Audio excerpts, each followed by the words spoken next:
we have maybe 25 or 30,000 voters in the city of Fort Worth and Tarrant County, and many of them do not go to the polls. Now, we will have to attempt to find some way in Fort Worth where we can motivate our people, wake them up.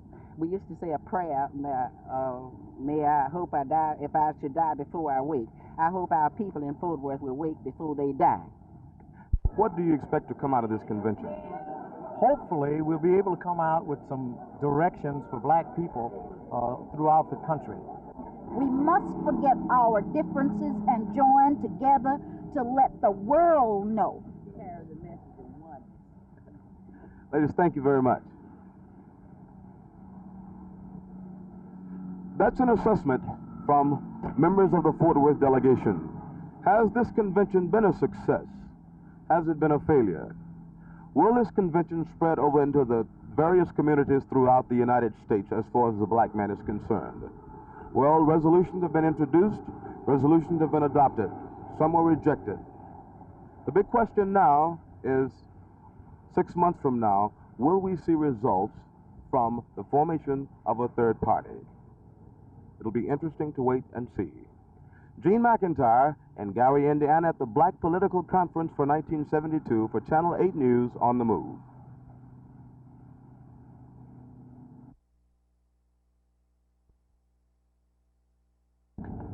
Pickup games like this are a way of life around Roosevelt High School. Basketball has always been a big thing here, but never has it been any more important than now since the Mustangs are state champions.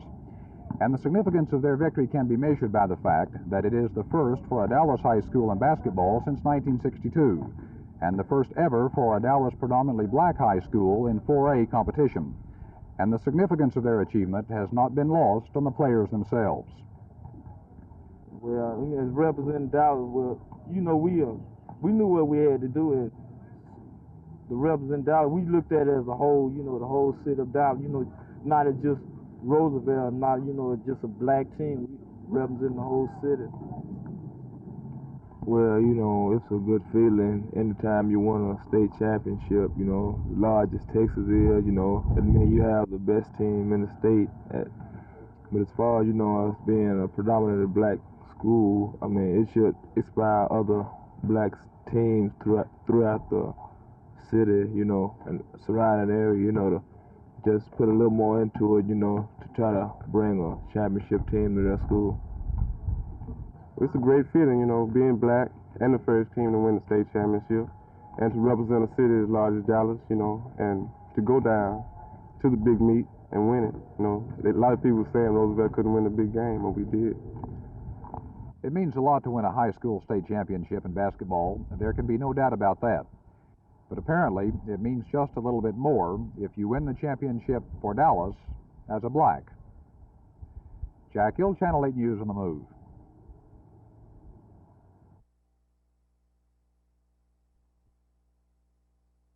It's been several years. A couple years ago, I was playing well, but I feel like I'm playing as well or better now than I ever have. What caused the change? Practice and free from tired of losing. I went to work. You didn't lose a set this tournament, lost only 17 games. That's a rarity, isn't it, in a 32 draw tournament? I guess. I just think that I ran out of gas today, more than anything. I know my legs are still hurting, but I think, you know, Nancy knew it and just kept, you know, hitting the ball short of my feet at net, and I really wasn't moving too well. You know, Nancy's playing well, but I can't say I really pushed it. I felt that if I was serving well, I'd be able to go to net more, but my serve was not good today, and my volleys weren't really very crisp.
Well, I find that we have the same problems, only a little bit more so because of the language barrier.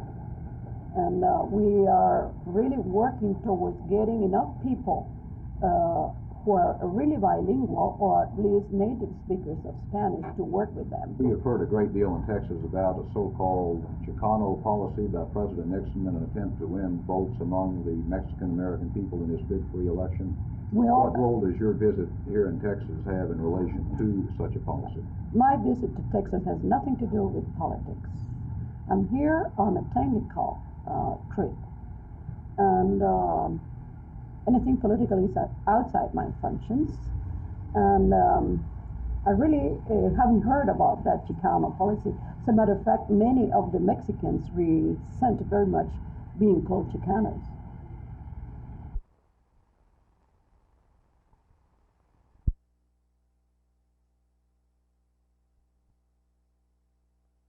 We have a weights and measures department here in the city, and they've done a good job, but they are understaffed. We have 6 inspectors in the weights and measures department.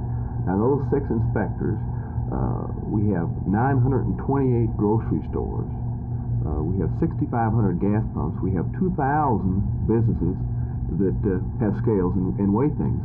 And on top of that, we've had over 600 complaints last year. Now, those 6 men have to oversee that entire operation, and that's just a small area of consumer protection. There are many more things that the city ought to be involved in the area of consumer protection, such as fraudulent business practices, false advertising, and that type of thing.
What's your reaction to the defeat of your set of rules today?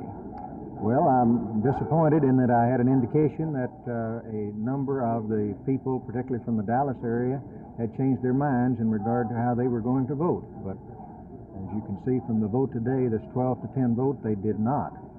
If the Brunson rules are accepted by tomorrow's meeting, do you feel that the National Democratic Party will accept them according to their guidelines? I do not. I wanted to see us come up with a compromise set of rules. And I know that both sides, Mr. Brunson and Mr. Anderson both, have been working very hard to try to have a compromise set of rules. And I think probably this is a compromise. I know, as I've said before, that you'll never get rules that completely pleases both sides. And I'm a little disturbed that we can't get down and get a little closer to a unanimous vote on it.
At times, it's kind of hard to say whether or not a person wants to step into this type of work and put as much effort in it as you can. I'd have to wait and see at that time.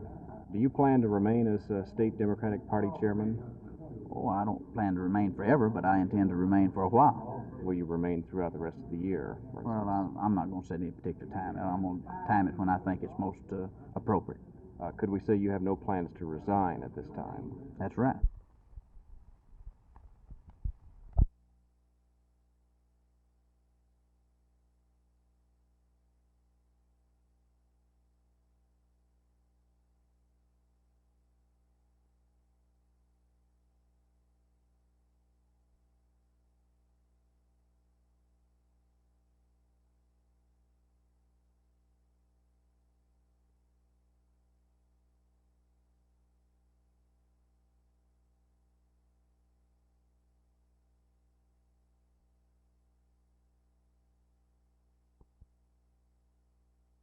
The aircraft was a KC-135 assigned to the 7th Air Refueling Squadron at Carswell Air Force Base.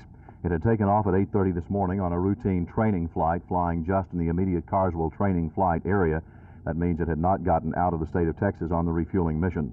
Jack Jordan of Fort Worth was in his office just down the end of the runway at the time of the crash and described to Channel 8's Jim Green what happened. Jim, I was sitting at my desk, and I noticed the plane had just come over, and it appeared to me that it was way too high.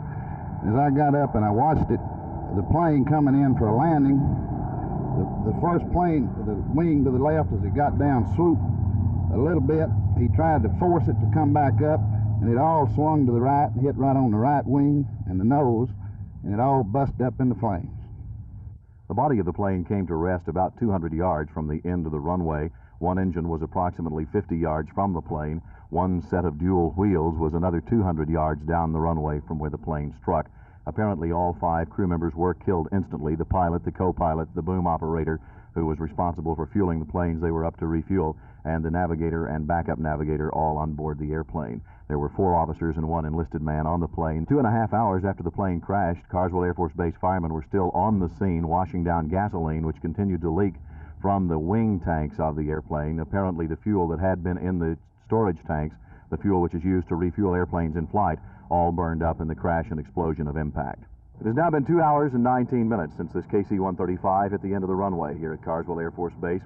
The 5th crew member body has just now been removed from the plane. An accident investigation board of officers has been convened. They will come here, study the wreckage, try to determine from what is left of the airplane what caused this crash. I'm told it may be as much as 3 days before all the wreckage is moved from the end of the runway. Jerry Taff, Channel 8 News on the move at Carswell Air Force Base in Fort Worth.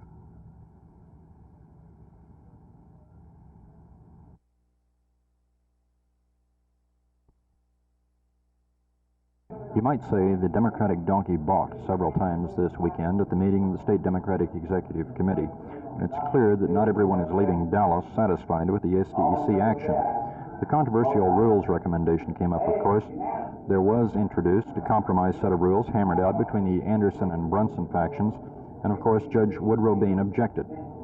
I don't know whether we're 100% stronger today than we were yesterday, but I want to tell you one thing, that the way the rules have been adopted here today on the selection of your precinct delegates to the county and then to the state is a complete farce as far as the McGovern rules are concerned. If you adopt the proposals that are being submitted here today, the Democratic Party is certainly in for dark days in the state of Texas. Now, the most important thing that I think, and correct me if I'm wrong, Mr. Anderson and Mr. Brunson, we have today, if we adopt the Brunson-Anderson rules, we have today said to 500,000 young voters, we have said today to 500,000 young voters, the Democratic Party does not want you. It took more than an hour to get the Anderson-Brunson compromise gabbled through, including a minority report from the Rules Subcommittee offered as a substitute resolution. That was defeated by a 39-22 voice vote. Then, after another voice vote, the compromise rules carried, even though a plea for unanimity by SDEC Chairman Roy Orr was defeated. National Democratic Chairman Robert Strauss also spoke. He didn't talk about criticism leveled at him by Governor Preston Smith for his support of Ben Barnes, but he did pledge a good, orderly, and financed convention this year, and alluded, at least, to party differences. I happen to believe that we can disagree very earnestly and very sharply on not only issues, but on individuals and on policies, and still maintain similar dignity and unity, and if we do so, we'll serve our party, our state, and our nation. The Resolution Subcommittee also came up with a proposal that would put the question of school busing on the primary ballot for voters to decide on. Dr. Carl Burney, a member of the Rules Subcommittee, spoke against putting the question on the ballot. We may disagree with what the courts have said, but the courts do serve, and the situation is under consideration by Congress, is under consideration by the executive branch of this country, and I think that we should leave it in their hands. That resolution passed on a voice vote 34-27. It at least puts the Democrats even with the Republicans on May the 6th. Word from Austin, where the GOP is holding a similar meeting, indicates that their ballot will also contain the busing question. This is Phil Reynolds, Channel 8 News on the Move at the State Democratic Executive Committee meeting.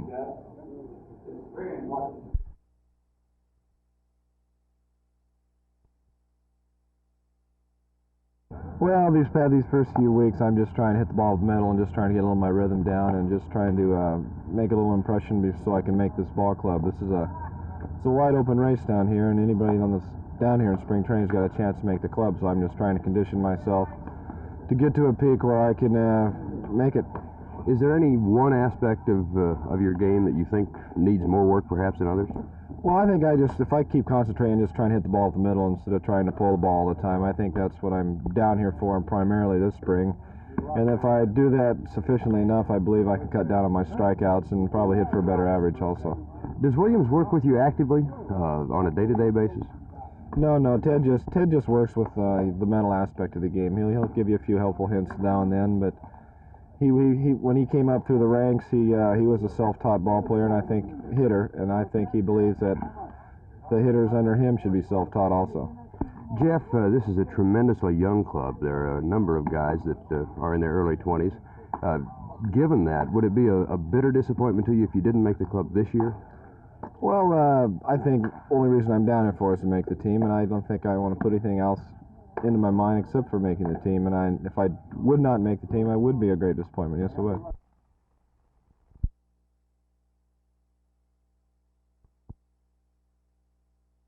Hey, Charles, first of all, I want to welcome you to Dallas, and I'm sure you're well aware that you're going to really have your work cut out for you this summer out at Thousand Oaks. So have you given it much thought? Yeah, I've given a lot of thought. That's what's going to make me do a lot of extra work, that I haven't been doing. Plus, I'm going into the pros, and that's a new thing, And I'm going to do a lot of work, I know I got a lot of work cut out for me, so the only way to make it is I'm going to have to get out there and work, and that's what I plan on doing. All right, the Cowboys drafted you as a wide receiver.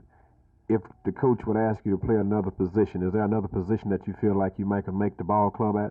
Yes, I think I can make it as a defensive back, because in my junior year, a couple of defensive backs got hurt, and they put me back there at defensive back. And in practice, I was doing real well, and I was going to start there if the other cat didn't, pull through. So I, had some experience there, and I think I can hold defensive back job down.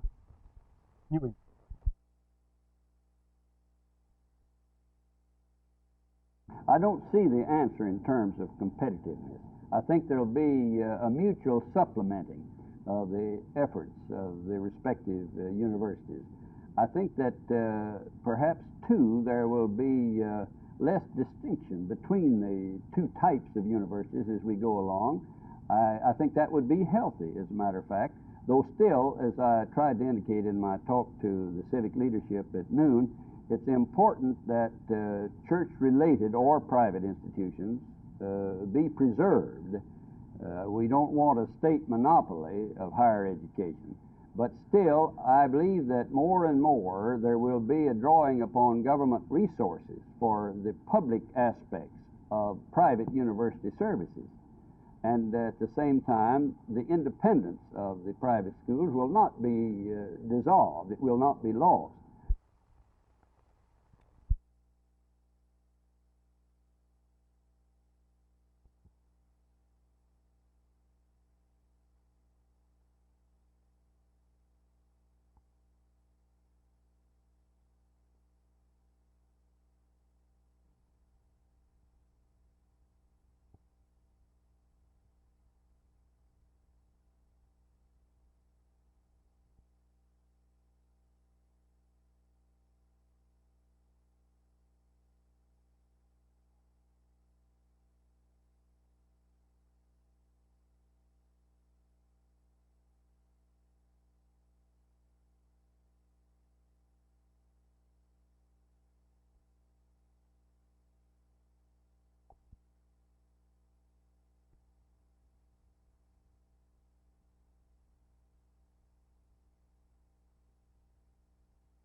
One part of that is to improve state and community correctional systems. So it no longer makes sense, as you're developing within the states a system to deal with more and more offenders in the communities in which they live, to have a federal system to take offenders, if they by accident come into the federal courts, maybe thousands of miles away from their local communities. Sir, we are already heavily concentrated in our state penitentiaries with inmates. If we then add those currently in federal prisons, what are we going to do for space? You're not going to have, from the federal prison system, persons who are as dangerous or any more dangerous than those in your state system.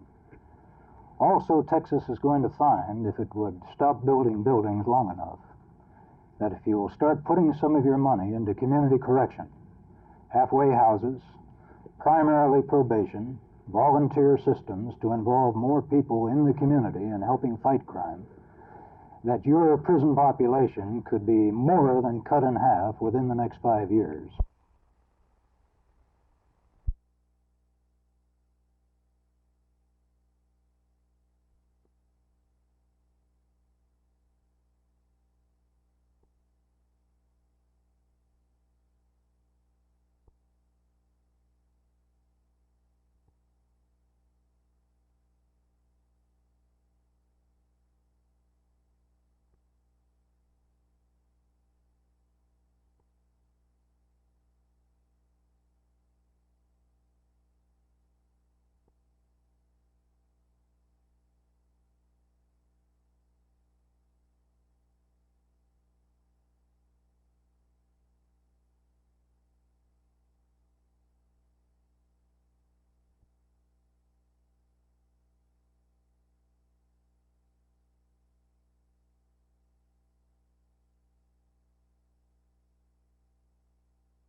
We're asking the city to draw up an affirmative action plan for including women in all areas of city employ, setting goals and timetables for how they will improve the ratio of women to men in all areas of city government. We're also asking them to change the maternity leave policy, the retirement policy, the grievance procedure, and all of the other areas that we have grievances in. We want a change in the city's personnel rules and regulations containing a statement forbidding sex discrimination. Right now, it does not have any. It does have a statement forbidding discrimination on the basis of race, color, creed, political opinion, but it says nothing about sex. That's one thing we would like changed. The affirmative action plan must be instituted by the city council. All of these things must be done by the council originally.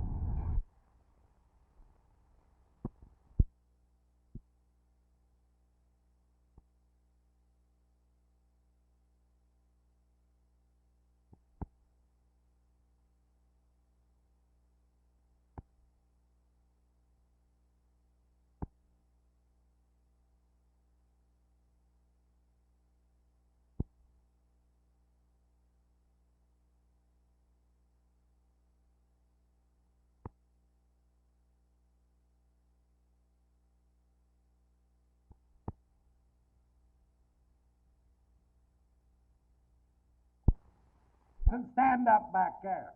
We don't want this young man who's president of the Young Democrats. We don't want him to sit in council with us on this state Democratic committee. We don't want their committee man or their committee woman to sit in council with us. Why, I even saw the other day where Preston Smith appointed, Mr. Anderson, if you will, appointed a student to one of the Board of Regents, and here we're saying to these young people, go elsewhere. We don't want you. Now, I'll tell you what, ladies and gentlemen of this committee, and I'll say to you, Joe Batson, Joe, You've been working with these young folks. You know what this is going to do. And I say to you that if we adopt the rules as they are now proposed right now, that we're making one of the greatest mistakes that we've ever made in our lives.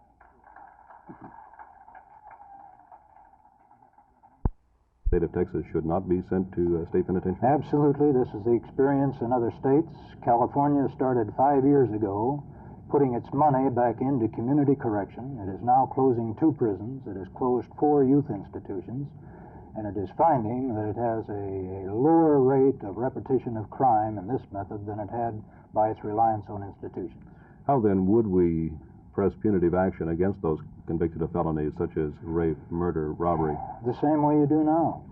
I'd be the first to admit that we're always going to have some dangerous people who we have to incarcerate because we don't know how to rehabilitate them and they don't want to be rehabilitated.